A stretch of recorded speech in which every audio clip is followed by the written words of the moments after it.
आऊज़ु बिल्लाहि मिनश्शैतानिर्रजीम बिस्मिल्लाहिर्रहमानिर्रहीम। अस्सलाम अलैकुम प्यारे बच्चों, आज हम 5वीं जमात की दरसी किताब का सबक गुफ्तगू के आदाब पढ़ेंगे। पेज नंबर 23 निकालो। गुब्रो अच्छ आज परन गुफ्तगू के आदाब। पेज नंबर 23 परन गुफ्तगू के आदाब। अच्छ गए हत लफ्ज़ 5 बात काटना, चुगलखोरी, कुली खिलना, मलामत, बदगुमानी। गोर गसन आसन अस यम पता यम क्या गई। बात काटना गो कंस हज कथ चटन, बेकिस न दिन कथ वन्नै तो पन कथ त्रावन मज। बात काटना गो गोब्रो ती। चुगलखोरी, चुगलखोरी आसो तोह गोब्रो पता है कंस चुगल खिन, कंस मुतलिक पत किन कथ करन, ब्रोह कुन वन तस कहीं चुगल खिन बेक सुंज। कुली खुलना गो ये कंस सच्चाई ई ब्रोह कुन, किसी की सच्चाई जाहिर होना।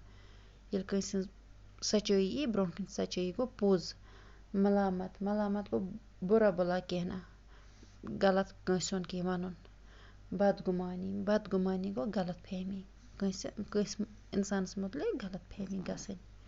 गुफ्तगू के आदाब।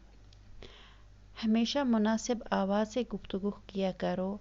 आवाज़ न इतनी धीमी हो कि सुनाई न दे और न इतनी सख्त कि सुनने वालों को नागवार गुजरे।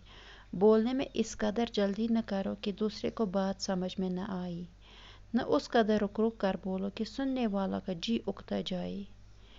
जिस किसी से गुफ्तगू करना हो तो अव्वल मौका और वक़्त को देख लो।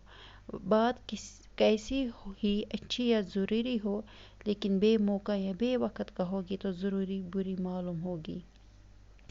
किसी की बात काटना सख्त ऐब है। जब तक दूसरे शख्स की गुफ्तगू ख़त्म न हो ले तुम हरगिज़ अपनी बात शुरू न करो। अलबत्ता कोई सख्त ज़रूरत हो तो अव्वल इस शख्स से माफ़ी मांगो, तब बात कहो। बात को ज़बान से बाद में निकालो, पहले इसको सोच लिया करो। बिन सोचे बोलना बेवकूफ़ी है। एक ही बात को बार बार कहना या एक ही लफ्ज़ को बार बार दोहराना ठीक नहीं। गोब्रो पर में अख पैराग्राफ तो वन बो मानी। हमेशा मुनासिब आवाज़ से गुफ्तगू किया करो। हमेशा पे कर मतलब अदब सान कथ मुनासिब आवाज़ में, न पे ज़्यादा बड़ कर कथ, न पे ज़्यादा लत कर कथ। ईज लत पे कथ कर कहें कि ब्याह बोज कहें, तो न पे ईज बड़ कर कथ बेकिस खस शरारत यह क्या यूत बड़ कर कथ। बोलने में इस कदर जल्दी न करो कि दूसरे को बात समझ में न आई। न करो कथ इचा तेज बेकिस यी कथ ते समझ कहें। मुनासिब आवाज़ मज करो कथ। न इस कदर रुक रुक कर बोलो कि सुनने वालों का जी उकता जाए। न म करो ईज रुक रुक कथ, लुत लुत कथ बेकिस यी समझ कहें, तस खस शरारत। तस छना सह वन सह बह गई फटनस यह क्या वल वल वन, तीस लुत लुत कर गोब्रो कथ कहें। मुनासिब आवाज़ मज कथ कर। जिस किसी से गुफ्तगू करना हो तो अव्वल मौका और वक़्त को देख लो। ये कंस कथ कर गोच वुन मौका, वनस अमिस टाइम, यह बोजे मेन कथ। बात कैसी ही अच्छी या ज़रूरी हो, बात क्या असल तो ज़रूरी आस, मगर गोर वुन वनस अमिस वक़्त, वनस यह कथ वन लायक अमिस मा पन काम, अमिस काम कर बह योकुन, मतलब अमिस मा वन बह त्रा काम अथी च बोज मे कथ। गोर वुन हमेशा अमिस टाइम मे कथ बोजनस खतर। गोन गस आसन यह पता। किसी की बात काटना सख्त ऐब है। कंस कथ चटन मतलब यह गो अगर 2 नफर आसन कथ करना, ब्याक ईस मन चट अम सज कथ तो वन पन कथ, सह गो बुर ऐब।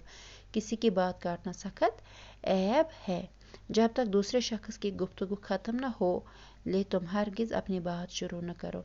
योतान दोमिस नफर सज कथ गस खत्म कहें, तोतान गस पन कथ मज त्रावन कहें। अलबत्ता कोई सख्त ज़रूरत हो तो अव्वल इस शख्स से माफ़ी मांगो, तब बात गो। अगर वह कथ ज़रूरी हर इंसान टाइम कि यह वन कथ कर, मगर बेकिस इंसानस वन यह अमिस ज़रूरी वन, तेल वन वन तेल तस इंसानस माफ़ी मंगन, वन बेअदबी माफ मे यह कथ वन, ये पे वन बेअदबी माफ, मे दियो तो यह कथ वन। बात को ज़बान से बाद में निकालो, पत कड़ो कथ ज़बान पे, तो मगर गोन सोचो कथ कर ब्रो गस इंसान सोचन यह कथ पजा मे कर किन ना, कंस मा लग अमिस कंस इंसानस मा लग दिलस। गोर गस हमेशा वन पहले तोलो फिर बोलो। गोन वुचो कथ वन पत वन, गोर सोचो यह कथ पजा मे वन कि ना, पत वनो। बिन सोचे बोलना बेवकूफ़ी है। सोचने बगैर कथ वनन कस ये गई वारिया बेवकूफ़ी। एक ही बात को बार बार कहना या एक ही लफ्ज़ को बार बार दोहराना ठीक नहीं। अगई कत गस बार बार वनन कहें तो न गस अकुई लफ्ज़ बार बार दोहरावन यह ठीक रोजान कहें। यह पोर गोबरा गुफ्तगू के आदाबुक पैराग्राफ। बिहु खुदा सवाल यम लफ्ज़ 5 लिखो कॉपी पे। बिहु रबस हवाल। अस्सलाम वालेकुम।